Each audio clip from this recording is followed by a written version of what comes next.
नमस्कार, प्रेमिलास रेसिपीमध्ये तुमचं सर्वांचं खूप खूप खूप स्वागत। आज आपल्याला गणपती बाप्पांच्या नैवेद्यासाठी रवा नारळाचे मोदक तयार करायचे। ह्या मोदकांसाठी खूप कमी साहित्य लागतं आणि खूप कमी वेळात तयार होतात। तर ह्याच्या आधी मी माझ्या चॅनेलवरती गणपती बाप्पांच्या नैवेद्यासाठी रसमलाई मोदकाची रेसिपी टाकलेली आहे, ती सुद्धा तुम्ही बघायची आहे। आणि जे कोणी आता नव्याने माझ्या रेसिपीज बघत आहेत त्यांनी माझ्या चॅनेलला जरूर सबस्क्राइब सुद्धा करायचं आहे। तर चला आता वेळ न घालवता आपण आपल्या रेसिपीला लगेचच सुरुवात करूया। आपल्याला गणपती बाप्पाच्या नैवेद्यासाठी रवा नारळाचे मोदक तयार करायचे। तर त्याच्यासाठी साहित्य काय काय घेतलंय ते आधी बघूया। इथे मी बारीक रवा घेतलेला आहे 1 वाटी, त्याच वाटीने 1 वाटी डेसिकेटेड कोकोनट घेतलेला आहे, त्याच वाटीने 1 वाटी दळलेली साखर घेतली, त्याच वाटीने 1 वाटी मिल्क पावडर घेतलेले, त्याच वाटीने 1 वाटी दूध घेतलेलं आहे गरम करून थंड केलेलं। इथे मी 2 चमचे दूध गरम करून त्याच्यामध्ये 10-15 केशराच्या काड्या घातलेल्या आहेत, त्यामुळे आपल्या मोदकाला रंग खूप छान येईल। इथे मी सजावटीसाठी पिस्त्याचे काप करून घेतलेत, 1 चमचा वेलची जायफळ पूड घेतले आणि सजावटीसाठी थोड्याशा गुलाबाच्या पाकळ्या घेतल्यात आणि आपल्याला 1 चमचा तूप लागणार आहे। तर आता आपण मोदक करण्यासाठी सुरुवात करूया।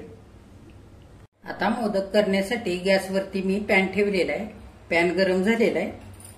आपण 1 चमचा तूप घालूया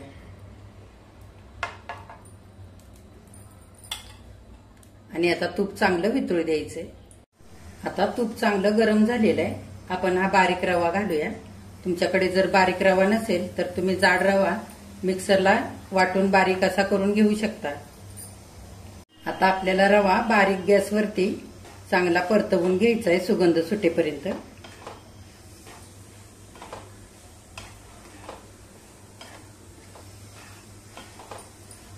आता रव्याचा छान सुगंध सुटलेला आहे, हलकासा रवा भाजलेला पण आहे। हे बघा, ह्याच्यापेक्षा आता जास्त भाजू द्यायचा नाही आपल्याला, सोबत आपल्याला खोबरं सुद्धा भाजायचे। आता जास्त जर रवा आपण भाजून घेतला तर खोबरं घातल्यानंतर परतवताना रव्याचा रंग बदलू शकतो, त्याच्यासाठी आता आपण 2 मिनिटं आधी रवा परतून घेतलेला आहे आणि आता लगेच आपण हे खोबरं घालूया। डेसिकेटेड कोकोनट किंवा मग खोबऱ्याचा चुरा म्हटलं तरी सुद्धा चालतं। जर तुम्हाला या जागी डेसिकेटेड कोकोनट नसेल वापरायचं तर ओलं खोबरं तुम्ही खरवडून घेऊ शकता 1 वाटी भरून। सोनेरी रंग येईपर्यंत चांगलं परतवून घ्यायचंय, गॅस बारीकच ठेवायचा। हे बघा, 2 ते 3 मिनिटं रवा आणि खोबरं चांगलं भाजून झालेलं आहे आणि सोनेरी रंग आलेला आहे हलकासा आणि सुगंध सुद्धा खूप छान सुटलेला आहे। आता आपण मिल्क पावडर टाकूया 1 वाटी भरून आणि चांगलं परतवून घेऊया।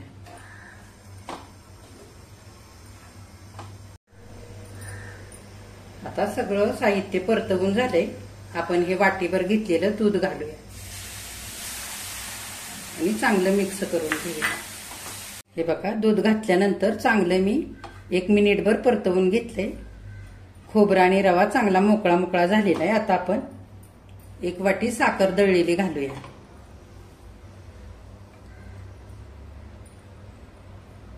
आणि चांगले एकजीव करून घेऊया।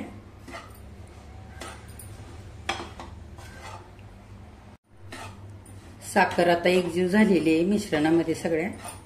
आपण हे केशर घातलेलं 2 चमचे दूध घालूया, म्हणजे मोदकाला छान रंग येईल। जर तुमच्याकडे केशर नसेल तर तुम्ही फूड कलर वापरलात तरी चालेल, तुमच्या आवडीप्रमाणे तुम्ही घालू शकता कुठलाही कलर, केशरी कलर किंवा पिवळा कलर। 1 थेंबभर घालायचा म्हणजे छान कलर येतो मिश्रणाला। हे बघा, मिश्रण आता हलकसं पातळ व्हायला लागलेलं आहे साखर घातल्यानंतर।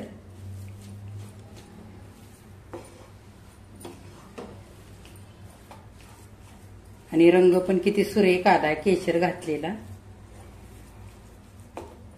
आता थोडंसं आपल्याला घट्ट करून घ्यायचंय मिश्रण, 1 मिनिटभर चांगलं परतवून घेऊया। हे बघा, मिनिटभर मी चांगलं परतवून घेतलंय। आता गोळा तयार व्हायला लागलेला आहे, आपण जायफळ आणि वेलची पूड केलेली ती घालूया आणि एकदा चांगलं परतवून घेऊया.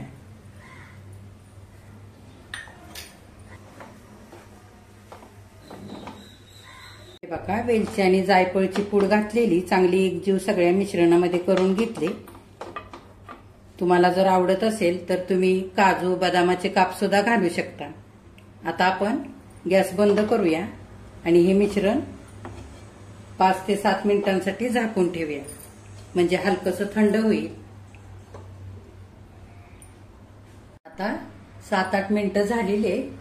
आपण मिश्रण एका ताटामध्ये काढून घेऊया. हे बघा, मोदकाचं मिश्रण आता हलकसं कोमट आहे. आता आपण लगेचच मोदक करण्यासाठी घेऊया. मोदक करण्यासाठी मी असा मोदकाचा साचा घेतलेला आहे आणि हलकसं तूप लावून घेतलेलं आहे. डेकोरेशनसाठी गुलाब पाकळ्या, केशर आणि पिस्त्याचे काप घेतले, ते आपण लावून घेऊया. तुम्ही काजू बदामाचे काप सुद्धा लावू शकता किंवा मनुके सुद्धा लावू शकता. छान दिसतात मनुके पण.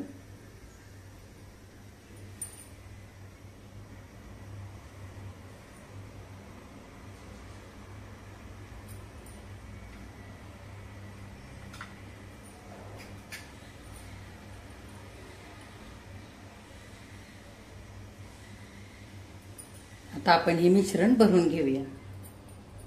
चांगलं घट्ट भरायचं, वरपासून भरायचं. दोन्ही बाजूला भरून घ्यायचं.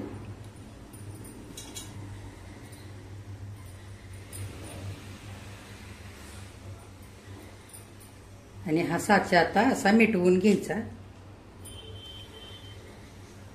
आणि हे वरती आलेलं सगळं काढून घ्यायचं, सगळं मिश्रण. आता आपण मोदकाचा साचा उघडून बघूया. हे बघा, असा खालच्या बाजूने हात लावून अलगद मोदक काढून घ्यायचा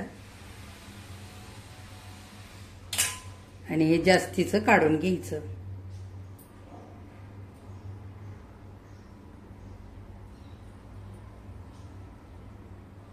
हे बघा, मोदक किती छान तयार झालाय. आता ह्या पद्धतीने आपण सगळे मोदक करून घेऊया. हे बघा, आता रवा नारळाचे मोदक सगळे करून झालेत. किती सुंदर झालेत बघा, अगदी मऊ लुसलुशीत झालेत मोदक. तर हे मोदक करताना आपण रवा आणि खोबरं चांगलं तुपावरती 5-6 मिनिटं खमंग भाजून घेतलं. त्यामुळं मोदकाला चव तर खूप छान आलेलीच आहे आणि रंग सुद्धा खूप मस्त आलाय. आणि आपण केशराचं दूध घातलं, त्यामुळं मोदकाला रंग अजूनच सुंदर आला आणि चवीला मोदक खूप छान झालेत. तर आता हे मोदक आपण गणपती बाप्पांच्या नैवेद्यासाठी एका दुसऱ्या ताटामध्ये काढून घेऊया. हे बघा, रवा नारळाचे मोदक आता गणपती बाप्पांच्या नैवेद्यासाठी तयार झालेले आहेत. तर हे मोदक करताना आपण सारख्याच वाटीने सारं साहित्य मोजून घेतलं. त्याच्यामध्ये 12 मोदक तयार झालेले आहेत. रवा नारळाचे मोदक करताना रवा आणि खोबरं 5 ते 6 मिनिटं खमंग भाजून घ्यायचं, म्हणजे हे मोदक 5 ते 6 दिवस फ्रीजमध्ये छान टिकतात आणि वरती सुद्धा 2 ते 3 दिवस छान टिकतात. आता ह्या पद्धतीने रवा नारळाचे मोदक गणपती बाप्पांच्या नैवेद्यासाठी तुम्ही पण तयार करा आणि माझ्या चॅनेलला लाईक, शेअर आणि सबस्क्राईब पण जरूर करा. हे बघा, तुम्हाला मी एक मोदक तोडून दाखवते. किती छान झालाय.